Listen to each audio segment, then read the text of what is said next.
கர்த்தருடைய பரிசுத்த நாமத்திற்கு மகிமை உண்டாவதாக. இந்த காலைவெளியிலே தொடர்ந்து தேவனுடைய வார்த்தைகளை தியானிக்க கர்த்தர் நமக்கு கிருபை செய்வாராக. 1 தீமோத்தேயு 5ஆம் அதிகாரம் 20ஆம் வசனம். மற்றவர்களுக்கு பயம் உண்டாகும்படி பாவம் செய்தவர்களை எல்லாருக்கும் முன்பாக கடிந்து கொள். கிறிஸ்துவில் விசுவாசியாயிருக்கிற ஒவ்வொருவரும், மூப்பர்களும் அல்லது கர்த்தருக்குள் வாழ்கிறேன் என்று சொல்கிற ஒவ்வொருவரும் தங்களோடு இருக்கிற தேவ பிள்ளைகள் பாவம் செய்யும்போது அவர்களை கடிந்து கொள்வது அவசியம். அதேபோல் நீங்கள் பாவம் செய்வீர்களானால் தேவனுடைய வார்த்தையின் அடிப்படையில் உங்களுக்கு கொடுக்கப்படும் தெய்வீக ஆலோசனைகளை மனப்பூர்வமாக ஏற்றுக்கொள்ள வேண்டும். அப்பொழுதுதான் தேவ சபை ஒழுங்கும் கிரையுமாக கட்டி எழுப்பப்பட முடியும். இன்றைய காலத்தில் ஜனங்கள் தேவனுடைய வார்த்தைக்கு கீழ்ப்படியாமல் பாவம் செய்யும்போது கடிந்து கொள்ளப்படுவதையோ அல்லது சீர்படுத்தப்படுவதையோ அல்லது ஆலோசனைகளை கேட்பதையோ விரும்புவதில்லை. மற்றவரிடத்தில் இருந்து ஆலோசனைகளை அல்லது கடிந்து கொள்ளுதலை கேட்டு அதற்கு கீழ்ப்படிவது தங்களுக்கு அந்தஸ்துக்கு இழக்கு என்று நினைக்கிறார்கள். இங்கிலீஷில் ஈகோ என்று சொல்லுவார்கள், ஈகோ கிளாஷ். ஆவிக்குரிய பெருமை அவர்கள் உள்ளங்களில் தலைவிரித்தோடுகிறது. தாங்கள் செய்வதுதான் சரி என்று தங்களுக்குள்ளே நினைக்கின்றனர். இப்படிதான் சாத்தான் அவர்களை கரைப்படுத்தி வஞ்சிக்கிறான். தனது வாழ்க்கையை கட்டுப்படுத்தி ஆளும்படி பரிசுத்த ஆவியானவரிடம் தன்னை முழுமையாக ஒப்புக் கொடுக்கிற மனிதனோ மற்றவர்களை தனக்கு ஆலோசனை கொடுப்பதை கேட்கவும் தனது தவறுகள் அல்லது பாவங்களிலிருந்து முற்றிலும் மனம் திரும்புவதற்கு தன்னை விட்டு கொடுக்கிறவனாகவும் இருப்பான். ஒருவன் தனிப்பட்ட விதத்தில் குடும்பமாக தனது பாவங்களுக்கு அல்லது தவறுகளுக்கு மனம் திரும்பி அவைகளை விட்டுவிட ஆயத்தமாயிருப்பாயானால் அறிவுரைகளை ஏற்றுக்கொள்ளவும் ஆயத்தமாயிருப்பான். அப்படிப்பட்டவர்களின் வாழ்க்கையில் அல்லது குடும்பத்தில் தேவனுடைய நன்மை மற்றும் கிருபையினால் மாபெரும் மறுரூபம் உண்டாகும். திருச்சபையில் அங்கம் வகிக்கும் ஒவ்வொரு குடும்பத்தினரும் இவைகளை பின்பற்றினால் முழு திருச்சபை ஒன்றிணைந்து தேவனை மகிமைப்படுத்தும். அந்த சபையும் அதில் உள்ள தனிப்பட்ட விசுவாசிகளும் தேவனுக்கு மகிமையாக பிரகாசிப்பார்கள். ஒவ்வொரு தனிப்பட்ட நபரிடத்திலும், ஒவ்வொரு குடும்பத்திலும், ஒவ்வொரு திருச்சபையிலும் இப்படிப்பட்ட மறுரூபம் உண்டாகும் என்று செபியுங்கள். கர்த்தருடைய வருகை மிகவும் சமீபமாகையால் இவையெல்லாம் மிகவும் துரிதமாக செய்யப்படுவது அவசியம். அன்பான தேவ பிள்ளையே, இன்று உங்கள் வாழ்க்கையில் இப்படிப்பட்ட கடிந்து கொள்ளுதலை அனுமதிப்பீர்களா? இன்று எழுப்புதல் எழுப்புதல் எழுப்புதல் என்று சொல்லி எங்கு பார்த்தாலும் எழுப்புதலின் செய்திகளை நாம் கேட்கிறோம், பார்க்கிறோம். எழுப்புதல் எப்படி வரும்? ஒரு தனி மனிதனின் மனம் திரும்புதல் தான் எழுப்புதலை கொண்டு வரும். எத்தனை மணி நேரம் ஜெபித்தாலும், எத்தனை மணி நேரம் ஆண்டவரை ஆராதித்தாலும் மனம் திரும்புதல் இல்லாத பட்சத்திலே அந்த எழுப்புதல் வராது. எத்தனை போதகர்கள் மத்தியிலே நல்ல முதிர்ந்த விசுவாசிகள் அந்நிய பாஷைகளை நிரம்பி கண்ணீரோடு ஜெபிக்கிற மக்கள் மத்தியிலே பாவம் இருக்கிறது. அந்த பாவம் தங்களுக்குள்ளே அவர்கள் நீதி என்று சொல்லி கொண்டு சுயநீதியிலே காணப்படுகிறார்கள். கர்த்தருக்கு ஸ்தோத்திரம்.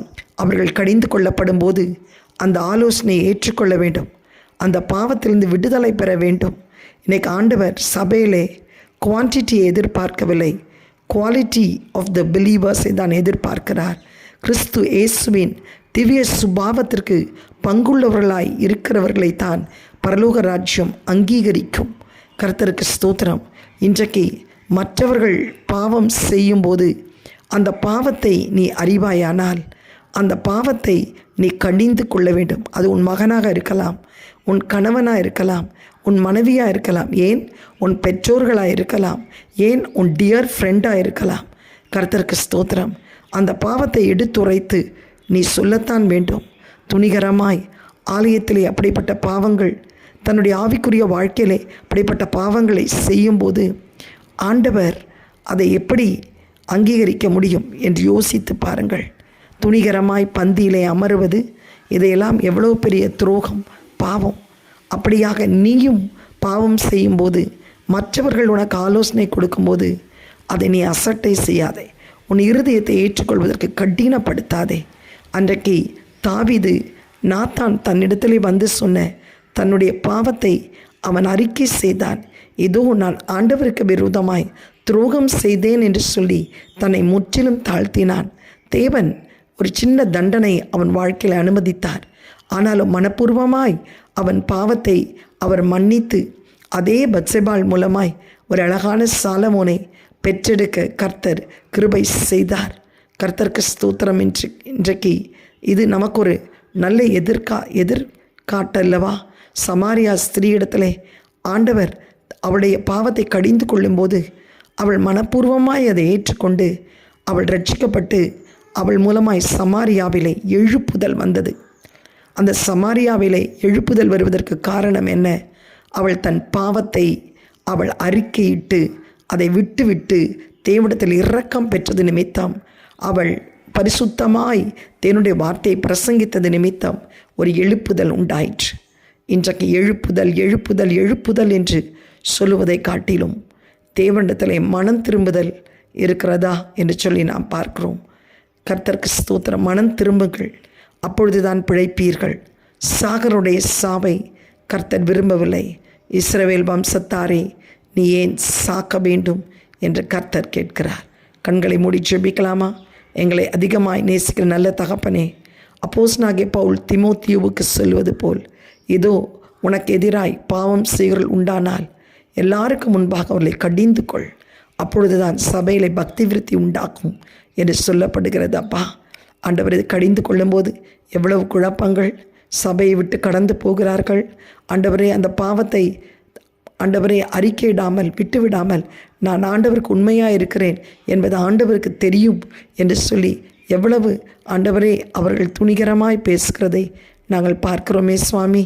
இந்த வேளையிலே எங்கள் பாவங்களை கூட யாராவது சுட்டி காட்டினால் அந்த ஆலோசனை நாங்கள் ஏற்றுக்கொண்டு கர்த்தாவை அதை விட்டுவிட எங்களுக்கு உதவி செய்யும்படி ஜெபிக்கிறோம்.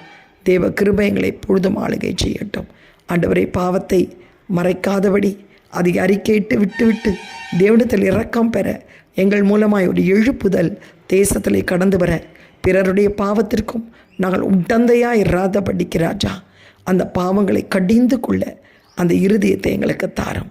மனுஷனை பிரியப்படுத்தக்கூடிய வாழ்க்கை அல்ல, உம்மை பிரியப்படுத்தக்கூடிய ஒரு வாழ்க்கையில் வாழ உதவி செய். இயேசுவின் மூலம் நல்ல பிதாவே, ஆமேன். God bless you all. Have a blessed day. Amen.